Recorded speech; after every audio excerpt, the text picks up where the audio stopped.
Weighing machine हो या washing machine हो, दोनों काम करते हैं फिजिक्स के बेसिक प्रिंसिपल पर। वेइंग मशीन जो कि मेजर तो वेट को करती है लेकिन रीडिंग मास की दिखाती है। कैसे? जो ही कोई भी सब्सटेंस हम इस मशीन पे रखते हैं, इस पे लगने वाला वेट ये मेजर करता है और उसको ड्यू टू कैलिब्रेशन खुद डिवाइड करता है जी के साथ और मास की रीडिंग दिखाता है। फॉर एग्जाम्पल, अगर किसी सब्सटेंस का मास 40 kg है, यानी उसका मतलब उसका जो वेट है वो 400 न्यूटन होगा, और जब हम उसको डिवाइड करेंगे जी से, जी की वैल्यू यहाँ पर हम 10 लेंगे, तो यानी उसका जो मास होगा वो that comes out to be 40 kg। यहाँ पर हम एक इंटरेस्टिंग केस को डिस्कस करेंगे जो कि अपरेंट वेट होता है, जो कि एलिवेटर में देखने को मिलता है। नॉर्मली जब भी हम कोई किसी भी चीज को ग्राउंड पे रखते हैं, नीचे की तरफ उस पे वेट लगता है और ऊपर की तरफ नॉर्मल लगता है, और जो ही एलिवेटर ऊपर चलता है तो नीचे की तरफ mg लगता है और ऊपर नॉर्मल लगता है, और जो कि एलिवेटर ऊपर चलता है तो ऊपर की तरफ भी फोर्स लगता है, और यहाँ पर बैलेंस होंगे। यहाँ पर नॉर्मल फोर्स जो फोर्स हम देंगे वो वेट के बराबर होगा,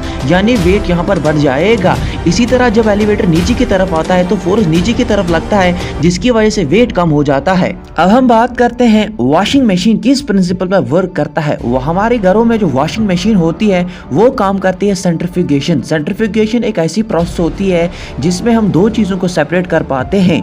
जो ही हम कपड़ों को इसमें डालते हैं, ड्यू टू स्पिनिंग की वजह से इन कपड़ों पर बाहर की तरफ सेंट्रीफ्यूगल फोर्स लगता है, और इस सेंट्रीफ्यूगल फोर्स की वजह से इसमें जो डर्ट होता है वो सेपरेट हो जाता है क्लॉथ से। यही सेम प्रिंसिपल इस्तेमाल होता है ड्रायर में। ड्रायर में जो ही सेंट्रीफ्यूगल फोर्स लगता है वाटर पे, तो वाटर अलग चला जाता है और क्लॉथ अलग चला जाता है।